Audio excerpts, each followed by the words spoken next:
The summer sun cast long shadows across our camp of 132 Kettle Sioux warriors under my command. My reputation, forged in the fires of previous battles, had earned me this position of leadership. The Little Bighorn Valley cradled our people for 2 days, its grass-sweet air heavy with peace.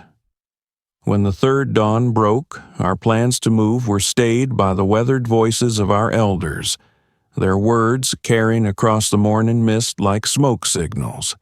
We would remain another day.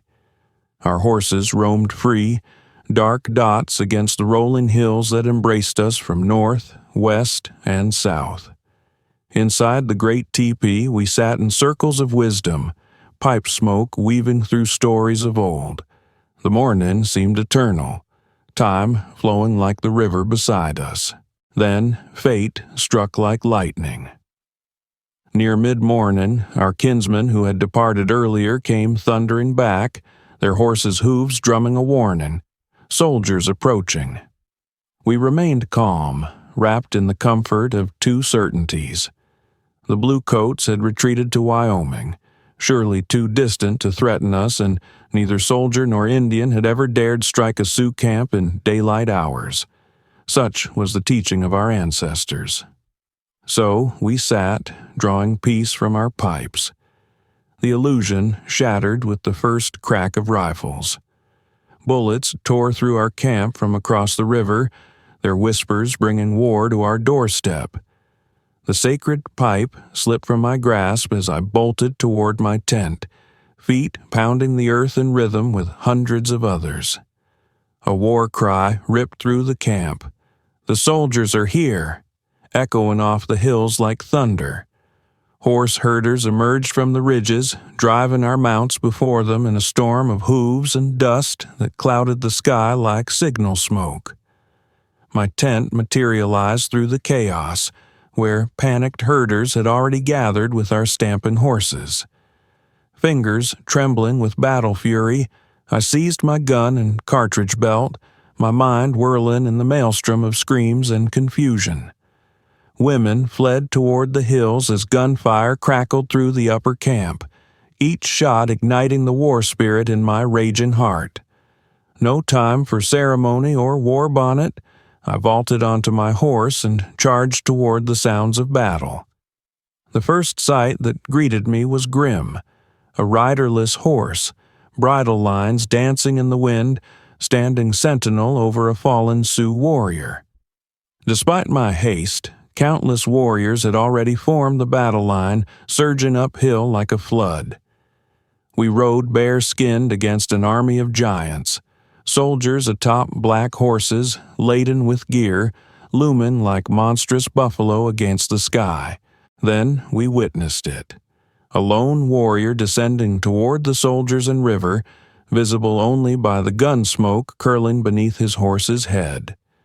This solitary figure held the soldiers spellbound, their rifles focused solely on him.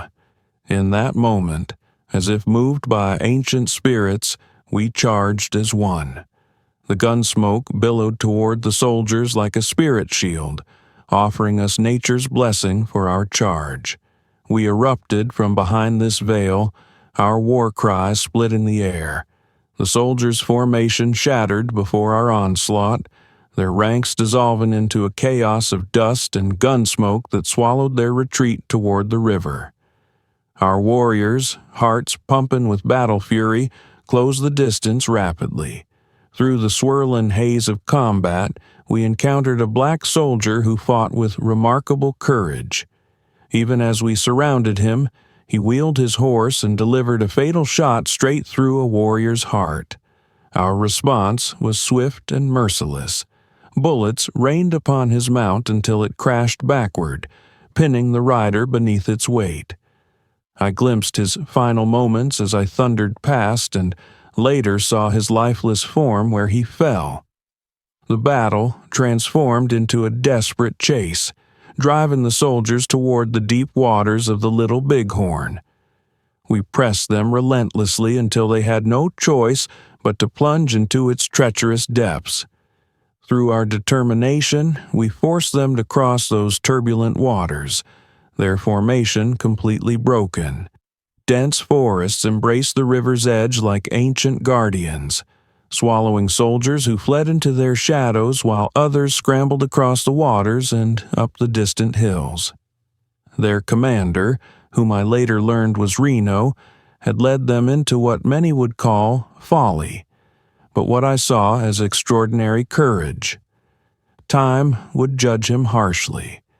I heard whispers of a great trial where they branded him a coward, but my warrior's heart saw a different truth.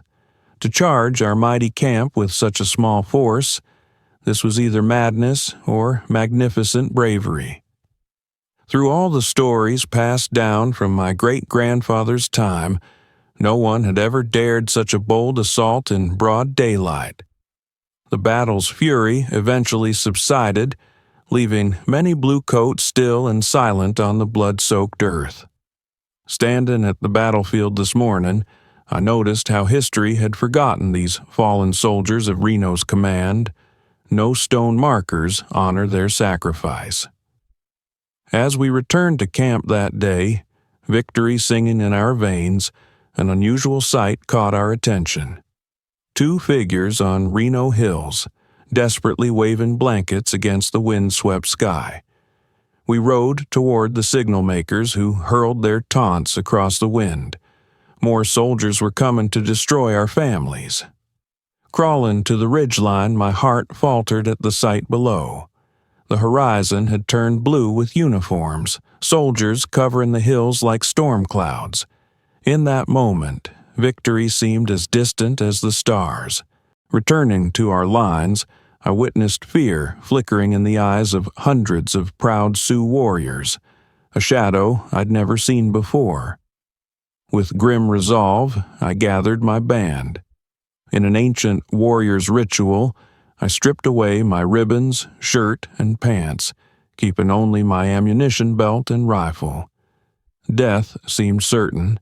I would meet it as my ancestors had, fighting to the last breath. Then, like a spirit from our sacred tales, Sitting Bull appeared astride his buckskin horse. His words thunder in my memory even now. A bird spreads its wings over its nest, protecting its eggs. Though it cannot fight with its wings, it will cry out and face any threat. We are those wings, sheltering our wives and children. The soldiers must not pass. He rode the battle line like a living legend, his voice carrying strength to every warrior. Make a brave fight. We melted into the hill's embrace, waiting, watching, ready. As Sitting Bull's words echoed across the battlefield, I witnessed the Cheyennes moving like shadow wolves, forming a deadly arc around Custer's forces, west, north, and east. The southern gap beckoned us like an open wound waiting to be sealed. As we flowed into position, completing the circle of warriors, an extraordinary sight caught our eyes. A lone Cheyenne woman, closer to the bluecoats than any warrior, standing defiant against their ranks. Time seemed frozen in that moment. 2 armies facing each other in eerie silence, weapons poised but silent. Then, like thunder breaking a storm's tension, our warriors charged from behind, bullets tearing through the soldiers' ranks. Panicked horses erupted across the ridge, many falling under the relentless fire. The soldiers' response came swift and fierce, forcing our warriors to retreat behind the hill's protection. Leaving my men to hold our position, I raced around the battlefield to the northern edge, near where the stone monument now stands silent sentinel. There, I beheld a sight that burned into memory.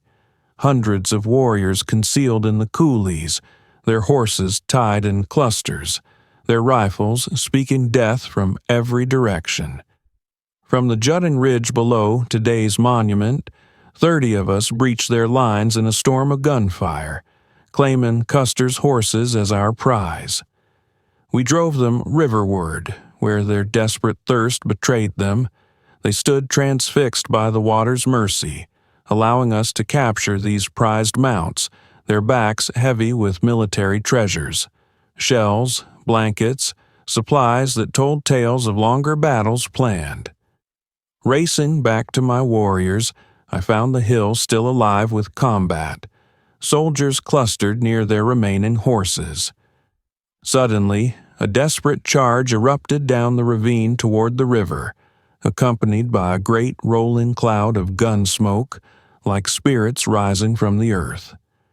Our warriors surged up from the riverbank to meet them, sending the survivors scrambling back to their hillside sanctuary, where they regrouped in a tight, desperate formation. Another charge shattered their lines. They fled along the ridge like frightened buffalo, only to crash into my warriors and other Sioux lying in wait. Their formation splintered. Some fled down the eastern slope, others rushed toward the river's false promise. The remnants retreated to make their final stand where the monument now towers.